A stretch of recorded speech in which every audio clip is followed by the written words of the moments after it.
بسم اللہ الرحمن الرحیم۔ اللہ کے نام لفظ عبد کے استعمال کرنے نہ کرنے کا حکم۔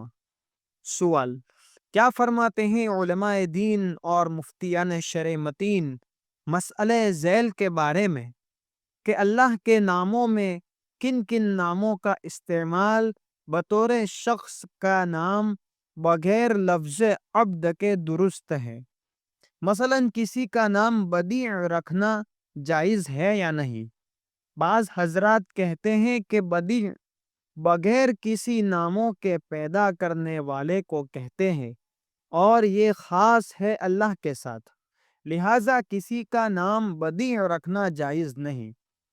دوسرے حضرات کہتے ہیں کہ بدیع معنی انوکھا پیدا شدہ، لہٰذا اس معنی کو مراد لیتے ہوئے کسی کا نام بدیع رکھنا جائز ہے۔ اسی طرح اللہ تعالیٰ کے 99 اسماء الحسنی میں سے کن کن اسماء کا استعمال عبد لگائے بغیر درست ہے، اور الف لام لگانے کے ساتھ یا الف لام لگائے بغیر نام رکھنے میں کچھ فرق پڑے گا یا نہیں؟ مثلاً خبیر نام رکھنے میں کچھ حرج معلوم نہیں ہوتا، لیکن الخبیر نام رکھنا کیسا ہے؟ جواب: حامدا و مصلیا و مسلمہ۔ اللہ تعالیٰ کے اسماء الحسنی مبارک ناموں کو 2 حصوں پر منقسم کر دیا گیا ہے۔ نمبر 1، وہ اسماء جو ذات باری تعالیٰ کے ساتھ خاص ہیں، جیسے رزاق، خالق، رحمان، غفار، قدوس، ستار وغیرہ۔ ان ناموں کو عبد لگائے بغیر بولنا سخت گناہ ہے۔ نمبر 2، وہ اسماء حسنی جن کے 2 معنی اور 2 مفہوم ہوتے ہیں۔ ایک معنی کے اعتبار سے اللہ تعالیٰ کے ساتھ خاص ہوتے ہیں اور دوسرے معنی کے اعتبار سے اللہ تعالیٰ کے ساتھ خاص نہیں ہوتے، بلکہ حضور صلی اللہ علیہ وسلم کا نام اور دوسری مخلوق کا نام بھی ہے۔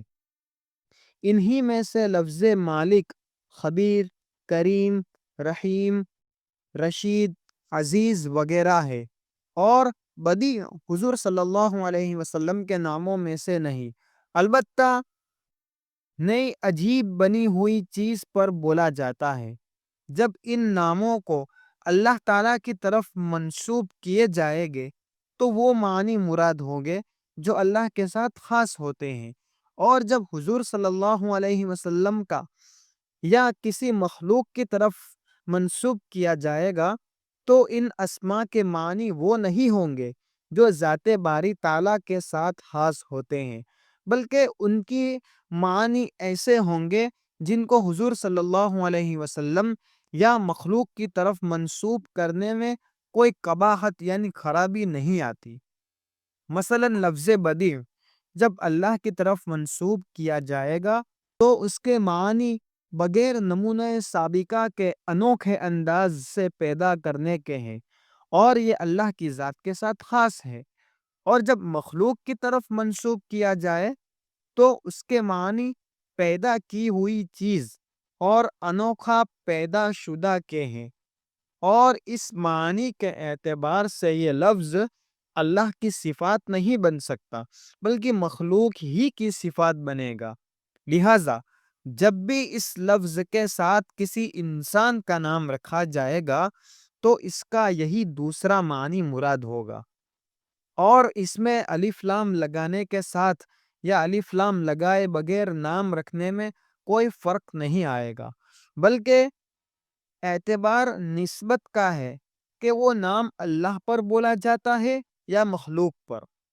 حوالہ: فتاوی شامی، کتاب الحجر والاباحہ، فصل فی البیع، زکریا، جلد نمبر 9، صفحہ نمبر 598۔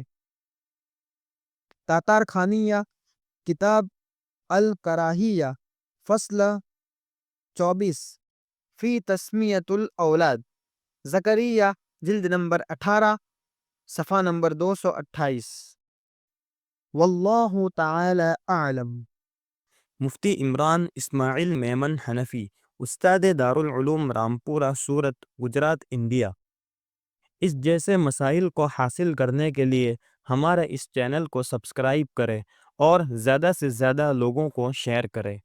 السلام علیکم ورحمۃ اللہ وبرکاتہ۔